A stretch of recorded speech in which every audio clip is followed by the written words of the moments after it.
Je pense que le kinomichi, c'est une pratique qui est extrêmement basée sur le corps. Et dans ma vie, je pense que j'avais besoin de cette reconnexion-là pour avoir une clarté dans ma manière de faire les choses et mes relations avec les autres.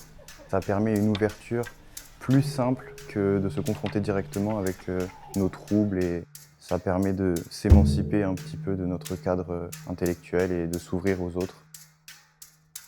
J'ai l'impression d'être tout à fait différente. Voilà, j'ai l'impression d'avoir grandi et j'ai appris à connaître l'énergie, connaître les sensations de l'autre aussi. J'ai découvert ce mouvement avec Estelle, qui est une personne pour moi qui incarne vraiment le kinomichi.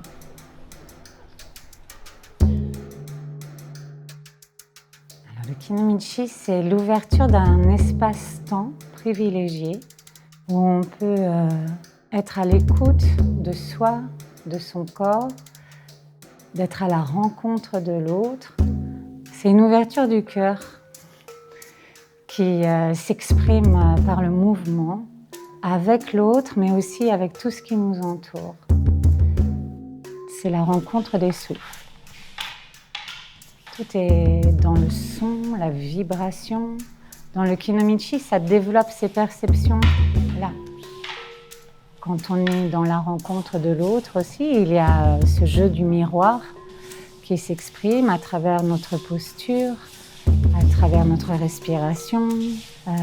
Et ça nous raconte beaucoup de choses.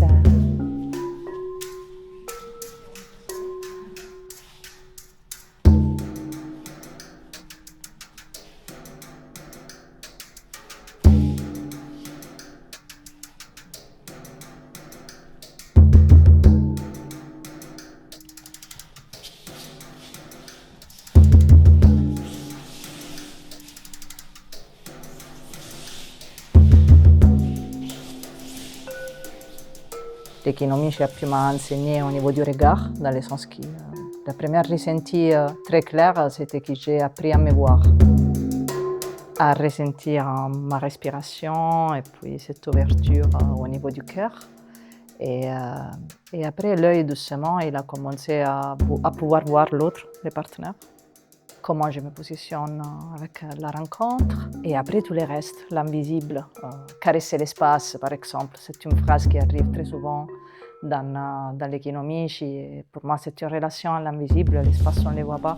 Et pourtant, il vient dessiner avec nous dans les pas de Taizabaki une géométrie qui devient quelque chose de poétique.